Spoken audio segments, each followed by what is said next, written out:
બાકી ઘરમાં રૂપિયા ભર્યા હોય ને આવા માંડવા નાખવા હોય વેમમાં ન રહેતા કે આપણે પૈસેથી આ થઈ શકે, એ ખોટી વાત છે. પૈસા તો દુનિયામાં બધાની પાસે છે, કોઈની પાસે કાંઈ ઘટતું નથી. બાકી પાર્ટીઓમાં વાપરે છે, આમાં નથી વાપરી શકતા, કારણ કે રૂપિયા ખોટા છે એટલે સારા કામમાં નથી વપરાતા. એવા સમર્થ પુરુષો સિદ્ધ પુરુષો છે ને એ આ દુનિયાને, હું એક જ વાત કરું કે આ કથાયું બેહાડો છો, કથાયુંનો મતલબ શું છે? મૂળ તો આ કથા માતાજી વાંચે છે, જોકે એમના મારે જૂનો નાતો છે, બહુ નાનપણની મારે ઓળખ. એ અમારે પહેલી કથા એમને આણંદમાં કરી હતી ને ત્યારે પરીક્ષા આપતા હતા, પેપર આપીને કથા વાંચવા આવતા હતા. હા, એ દિવસનો મારે એમના નાતો છે.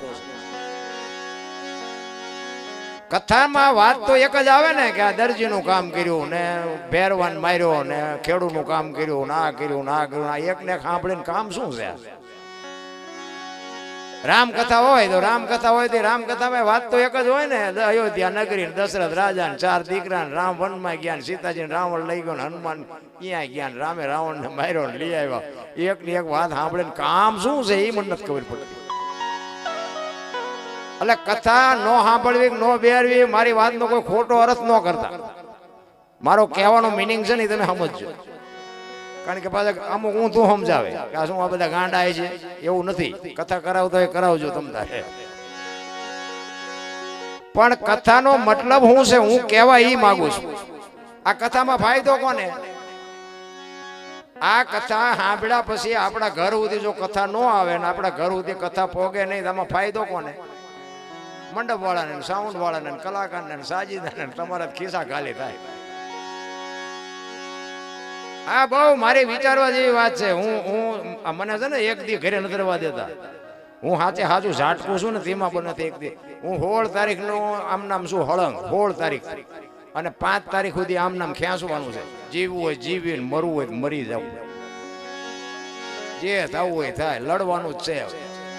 હું કહેવા ઈ માંગુ છું કે આમાં ફાયદો તો ઈ થવો જોઈએ કે એક વક્તા બાપુ રામકથા કરતો હોય અને રામ ને ભરતનો પ્રસંગ કે અને ભાઈ ભાઈના પ્રેમની વાત થાય અને ઘરે ગયા પછી આપણા ભાઈ ભાઈનો વિખવાદ હોય, નાનો ભાઈ જો મોટા ભાઈને બથ ન ભરી લે તો બાપુ કથાનો કોઈ મતલબ નથી. નારાયણ આવું આવુંના જો ઝઘડા ન મટે, દેરાણી જેઠાણીના ઝઘડા ન મટે તો કથાના માંડવાનો કોઈ મતલબ નથી. નારાયણ અમારે તો રોજ કથાયુના બાપુ ફોન આવે છે, અમારે પ્રોગ્રામ કરવો. પછી અમે કે કરો મરો લાવો ડટ્ટા, તમારે કાંઈ ઉતારવું જ નથી જીવનમાં. હું તો ના પાડું છું, તમે છોકરાને 10 રૂપિયાનું આપી શકતા હોય ને અમને લાખો રૂપિયા દ્યો છો, અને જો તમારા ઘરમાં કોઈ સંસ્કાર જેવો સાંટો ન પડે તો બાપુ કથાયુનો કોઈ મતલબ નથી. રામ આ એકની એક વાત છે ને, એક કેળો ચાલુ રાખવાનું, એક કેળો બંધ થઈ જાય ને 4 મહિના 6 મહિના 12 મહિના થાય ને એટલે કેળો હાલે એવો ન રહે. એટલે આ કથાયું ચાલુ છે. પણ જેમ કથાયું વાંચે એમ દુનિયા બગડતી જાય, જેમ કથાયું વાંચે એમ બગડતી જાય. શું ફાયદો આમાં? શું મતલબ? શું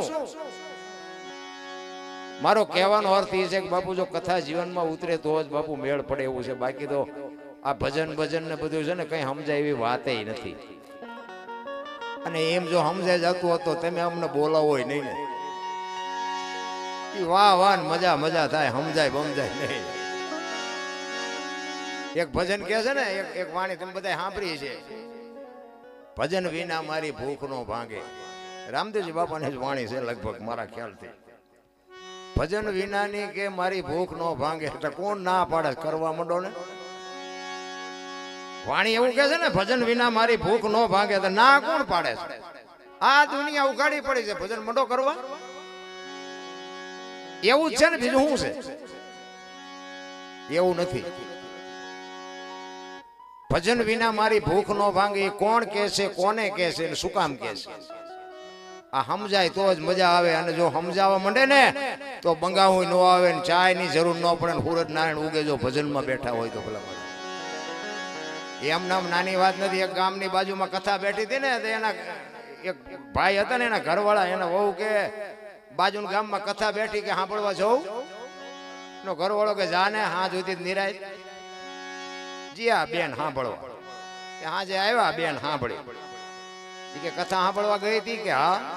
બાપુ હું વાંચતા હતી કે માંડવા માંડવા માંડવા કેટલા બધા માંડવા એ કે પણ બાપુ હું વાંચતા હતી તો કે કેટલું બધું રાંધેલું ચેવડા મોટા તપેલા કેટલું માણા ખાતું હતું એ કે પણ બાપુ હું વાંચતા હતી તો કે મોટા મોટા ટેરિયા મોટા મોટા ટીવી કેટલા ચિત્ર વર્તતા હતા ઈ કે હું તને એમ પૂછું છું બાપુ હું વાંચતા હતા ઈ કે એટલા બધા માણામાં થોડું સંભળાય નકરી બહાર બહાર જ રખડી નથી લાગતું આપણે હજી બહાર બહાર રખડતા એવું નથી લાગતું કેમ ઉતરતું કેમ નથી શબ્દની પકડ થવા માંડે ને પૂરજ નારાયણ ઉગે બાપુ જો ભજનમાં બે ભજનમાં આપણે જઈએ છીએ આપણામાં ભજન નથી જાતું ઈ તકલીફ છે તમને મને માણસનો અવતાર મળ્યો છે બાપુ મોજ કરજો બાકી જીવનમાં કાંઈ છે જ નહીં ભજન વિના મારી ભૂખ નો ભાંગે બાપુ આત્મો છે ને આત્મો એને ભજનનો ખોરાક છે જીવ છે ને એને આ સંપત્તિ ગમે છે વાહન ને મકાન ને હોનું ને ઘરાણા ને આ ને તે બધું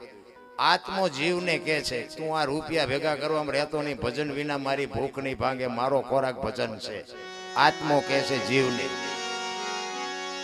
કારણ કે આ ભજન છે ને ગાવાનું કઈક જુદું હું એક જગ્યાએ ભજનમાં ભજન ગાતો હતો વારું મારા વીરા રે સંગનો કરીએ નીચનો એક ભાઈ પૈસા નાખતા હતા મારો એ ગામનો એક ભાઈ બંધ મારી બાજુમાં બેઠો હતો એ મને કે બાપુ આ કોઈ પૈસા નાખે નહીં પણ નાખે છે આજે મેં કહું બંધ કરવાનું કહેતો હોય તો આપણે બંધ કરી દઈએ આપણે કઈ ગાવાનો શોખ નથી કે ના તમે ગાઓ ઘડીક થયું ફરીને પાછો પૈસા નાખવાય પછી અમારો રાઉન્ડ પૂરો થયો અમે બહાર ગયા તો એ અમારી વાંય આવ્યો અમારો ભાઈબંધ હતો ને એ પૂછતો હતી કે તું હારા કોઈ પૈસા નાખને આજ કેમ પૈસા નાખતો એ કે નાખું તે કે આ દરબાર કે મારા દુશ્મનને ગાળું દેતા હતા તો મને મજા આવી એટલે મેં કીધું હું ગાળું બોલવા આવ્યો છું એ કે તમે બોલતા જ હતા ગાળું મને એટલે જ મોજ આવી મેં કીધું એટલે પણ હું ક્યાં ગાળું બોલ્યો હતો મને કે તમે કહેતા મેં શું કહેતો હતો તમે નહોતા કહેતા એ કે વારું મારા વીરા રે સગનો કોળી નીચનો મેં કીધું સગનો કોળી નીચનો નહીં સંગનો કરીએ નીચનો ગાંડા અમને વહા ભંગવી નાખી મેં કીધું બોલવાનું ચાલુ કરો ભજન તો જાય છે બારોબાર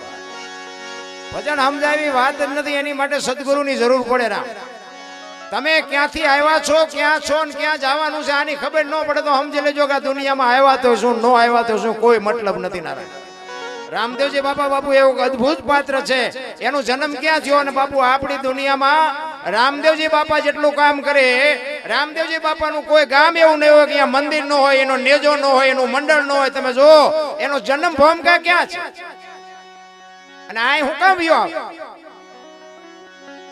મીરાબાઈ ક્યાં જન્મ્યા ક્યાં આવ્યા કૃષ્ણ પરમાત્મા ક્યાં જન્મ્યા ક્યાં આવ્યા હજી આપણને જો ભજન નો સમજાતું હોય તો આ કઠણાઈ કોને કેવી અખિલ બ્રહ્માંડના માલિકને જો બાપુ જન્મ ભૂમિકા છોડીને અહીંયા આવવાનું મન થતું હોય તો બાપુ કઈ ધરતી છે આ કાયા જેની કુબડી પડછંદ જેના પ્રાણ સંત સુરા નિપજાવતી હોરઠ રતન ની કાંડ 10 કિલોમીટર નો જાવતા એક બાવો બેઠો હોય હરિહર ની હાકલ ઉપડે આ આપણને નક્કી થાય છે કે 10 જણા આવે 100 જણા આવે ને 2 બસો આવે લ્યો અરે હજી આપણે બહાર જ આંટા મારી દે રામ આપણે કંકોત્રી લખીને બોલાયો હોય ને તોય હળીએ ચડી જાય ખૂટી રહેશે ખૂટી જ રહે ને તમે ખૂટાડ્યા દુનિયાના આ વાડ વગરનું ખેતર બાપુ તમે જોવો તો ખરા આપણી આ પરબની જગ્યા સતાધાર પાળિયા તમે જોવો દિહાણ જગ્યા એવું પીપળી શું રામદેવજી બાપાના વાવટા ફરકે છે ભલામણા હું તો એમ કહું એક તન મન ધન થી રામદેવજી બાપા મેલડી માં હનુમાન આ ત્રણ તો બાપુ એવા જાગતા દેવ સવારે નાળિયેર માનો ને બપોરે ભડાકો કરે એવા દેવ તમારે જાજી વાર જ ન લાગે એ તરત ઓનલાઈન જ હોય પણ તમે સાચા હોવા જો હા સાચા હોય તો બાકી તમે ખોટું કરતા હોય તમારો ઉલાળીઓ કરે હા એવું કઈ એની યાર પછી એવું કઈ લાયસન્સ બાયસન્સ નથી આપતો કોઈને પણ કહેવાનો મારો મિનિંગ બાપુ રામદેવજી બાપાની અત્યારે આપણા કચ્છ કાઠિયાવાડ સૌરાષ્ટ્રમાં બાપુજી એની કૃપા છે ભાઈ બાકી એની જન્મ ભૂમિકા છે ને અહીંયા જવા જેવું જવાય એકાદી વખત બાકી નકરી રેતી ઉડે જ કઈ છે નહીં આ જન્મ ભૂમિકા છે જવાય જાતા હોય જાયો હું ના નથી પાડતો હું તો એક વખત જીવો હું પૈકી લાગીને આવતો રહ્યો હવે આવું નક્કી નહીં જવા જેવું ખરું એમ જવાય પણ મળે કઈ નહીં મળે પોતા પાસેથી જ મળે એટલે બહુ મારી તો ભલામણ એક હોય જોકે તમે મારા વિડીયા બધા સાંભળતા હશો હું ભલામણ એક જ કરું છું કે માને બાપને સાચું છું બાપુ મા બાપ જેવા આ દુનિયામાં ભગવાન કોઈ છે નહીં મા બાપને સાચો, વ્યસનથી થોડાક આઘાર્યો અને કુટુંબ પરિવારમાં એકતા રાખો, બસ. બીજું કંઈ કરવાની હું ભલામણ, કથા કરતા હોય કરો, વાંધો નહીં, ન કરશો એવું નથી કહેતો. બાકી આપણે નહીં કરીને તો ઘણાય કરે છે. અને આવું કંઈક કરતા હોય ને નડો નહીં તો ભજન થઈ જાય. નડવાનું બંધ કરજો કરતા હોય. હા, નકર આમાં 10 રૂપિયા ન આપે તોય વચ્ચે લોહી પીતા હોય. શું કથા એવું કરીને કામ છે? પણ તું વયો જાન બાપા, ટેમે આવીને ખાઈ જાય. લોહી પીવા વાળા જાજા છે. એટલે તમને જેવું આનંદ કરાવીશ, બધું તમને મોજ કરાવીશ. કારણ કે મેં કીધું એમ મારે આજ 7-8મી રાત છે, પણ છતાં એવી મારો નાથ. અને મને, હું મારી વાત કરું તો મને આ દુનિયામાં માણા બનાવ્યો હોય તો રામાપીરી, આ ચોરવીરા, રામ ટેકરી, આ બધા અહીંથી કંઈક જ્યાં હતા. મારા ઘરે પહેલા આવ્યો ને તે એમનો મેળ ન પડ્યો, તે રામ ટેકરી પોઈ ગયા. બાપુએ મને ફોન કર્યો, મારે શું કેવું? મેં કીધું આ અહીંયા જાય છે એવી ખબર જ નહોતી ને, હું મારા ઘરે પૂરું કરી દઉં.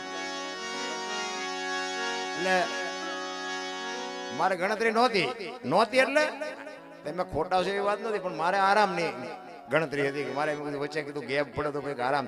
આ તો નજીક છે એટલે બહુ વાંધો નહીં.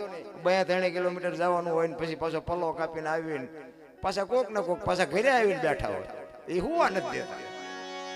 હુવાનો ટાઈમ આવે તો જવાનું, હાલવાનું ટાઈમ થાય. તમને ગમે લાગતું હોય, હમણાં અમે હાલતા થાય વાયલી સીટમાં કૂતરું પડ્યું એમ પડ્યા હોય. બીજી જગ્યાએ બીજે દી પાછું આવું આવું ક્યાંક ને ક્યાંક હોય. પણ આમ હાથમાં હાર્મોનિયમ આવે ને તો વળી પાછું થોડાક ચાર્જિંગમાં આવી જાય એટલે હાલ્યું જાય. એટલે જય માતા. રામદેવજી બાપાને હરજી ભાટી બાપુ કહે છે. હરજી ભાટી રામદેવજી બાપાને, હરજી ભાટીને પહેલા મળ્યા છે રામદેવજી બાપા. ભલે બધાય આ અજમલ રાજા ને એ બધા ભલે પહેલા મળ્યા હોય, પણ ઓળખાણ હરજી ભાટીને પહેલી થઈ છે. રામદેવજી બાપાની સાચી ઓળખાણ પહેલી હરજી ભાટીને થઈ છે. અને રામદેવજી બાપા ગયા ને પછી બાપુ હરજી ભાટી આ વાણી કરી હતી કે પેલા છે ને, પહેલાના સમયમાં હારા બળદ હોય, હારા ઘોડા હોય, હારી ગાયું ભેહું હોય તો માણસ જોવા જતા. અત્યારે તો ગાયું બિચારી રખડે છે, નજર કોઈ નથી કરતું. અમારા ઘણી જગ્યાએ એમ કે ગાયું હાટું પ્રોગ્રામ કરવો છે, અમે 1.5 લાખ 2 લાખ કેવી ને તો એમ કે એટલા બધા ન હોય ગાયું નું ઘાસ. આપણે સારું હાલો ને, જે તમે કંઈક ઓછા આપશે લઈ લઈશું. પછી આપણે આમ પબ્લિક પાસે ભીખ માગવી, ભાઈ ગાયું હાટું પ્રોગ્રામ છે કંઈક આપો. સગવડ વાળો માણા હોય એમ કે ભાઈ તમે 2 ન હોય 5 આપો ગાયું હાટું. એમાં જેટલી મહેનત થાય એટલું કરી દે. એમાંથી 50 મણ ગાયું નાખે, બાકી ખૂંટિયા ખાઈ જાય. બોલો, પછી આ તો અમને ખબર પડી કે આ તો ગાયુંનું નામ છે ને ખાય છે ખૂંટિયા. પછી મેં કીધું ભાઈ ગાયુંના પ્રોગ્રામ હોય તો ભલે, ખૂંટિયાના હોય તો ભલે, અમારા એટલા થાય છે. આ ગાયું રખડતી બંધ જ નથી થતી. અમારી પાસે ભીખ માગીને મરવી નાખી.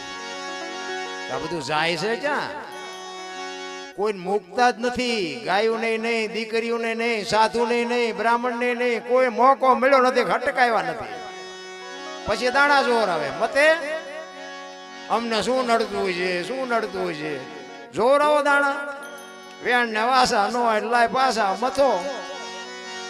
કઈ વેળ ન પડે. આપણે કર્યા હોય એ આપણને આડા આવે, બાકી કઈ ન આવે. માને બાપને રોટલા દેવા નથી, એમને આશ્રમમાં મૂકવાનું. પછી કયો શું નડે? જિંદગીમાં ન ભેગું થાય. ભુવાજીએ નો કઈ ગોળ કરે અને માતાજીએ કઈ ન કરે. જેને આ દુનિયા દેખાડી છે, તમારું મારું લાલન પાલન કર્યું, ભલામણા દેહના કોથળા કરી નાખ્યા આપણા હાટું થઈને, અને એ જો 2 ટાઈમ રોટલા હાટું જાવા મારે, જિંદગીમાં નો ગાડું તમારું હાલે. રામ કોઈને અભિમાન હોય તો બાપુ કાઢી નાખજો. મા બાપને જેથી ચૂક્યા તેથી આ દુનિયામાં કોઈ અખિલ બ્રહ્માંડ નો માલિક બાપુ આંગળી ન પકડે, આપણી ગેરંટી. અને માન બાપની સેવા કરો, એના આંતરડીની જે દુઆ મળે ને આ દુનિયામાં બાપુ વિધિના ચકડા ન ફેરવી નાખે તો ભજન ગાવાનું બંધ કરી દઉં. ભલા મા બાપ જેવા બાપુ દુનિયામાં કાંઈ છે જ નહીં. રામ અને એમાં માનું પદ છે ને બાપુ. આ બેનું આટલી બધી બેઠી ને, બેનું ને ખાસ કહું, હારા દીકરા જોતા હોય ને તો પેલા તો બાપુ તમારે તમારી રીતે જીવવું પડે. તમે શક્તિનો અવતાર છો. હું તો બહેનોને મારી વાતો અમુક કડવી લાગે, આપણને જય માતાજી ન કરે તો કાંઈ ફેર નથી પડતો. મને હું હાસવી ન એટલું આપ્યું ભગવાને, મને નો પ્રોગ્રામમાં બોલાવે, બીજું હું. બાકી બહેનોએ જે ફેશનમાં દી ઉઠાડ્યો છે ને એ કોઈને કીધા જેવું નથી. હું તો બહેનોને ખાસ કહું, એમાં મારી અંગત બહેનો હોય ને તેમ કહું, તારી પાસે છૂટા ન હોય તો હું આપું. દેહના પ્રદર્શન ન હોય. માવડીઓ તમે શું માનો છો? તમે ધારો એવી દુનિયા નથી. આ દેહના પ્રદર્શન ન હોય મારી દીકરીઓ હારી માં વગર કોઈ દી હારાથી ધરાવીને દાન નો નીપજે કુડવીને માડું ન હોય જેડ જખરા નીપજે જેની જનેતા હોથલ હોય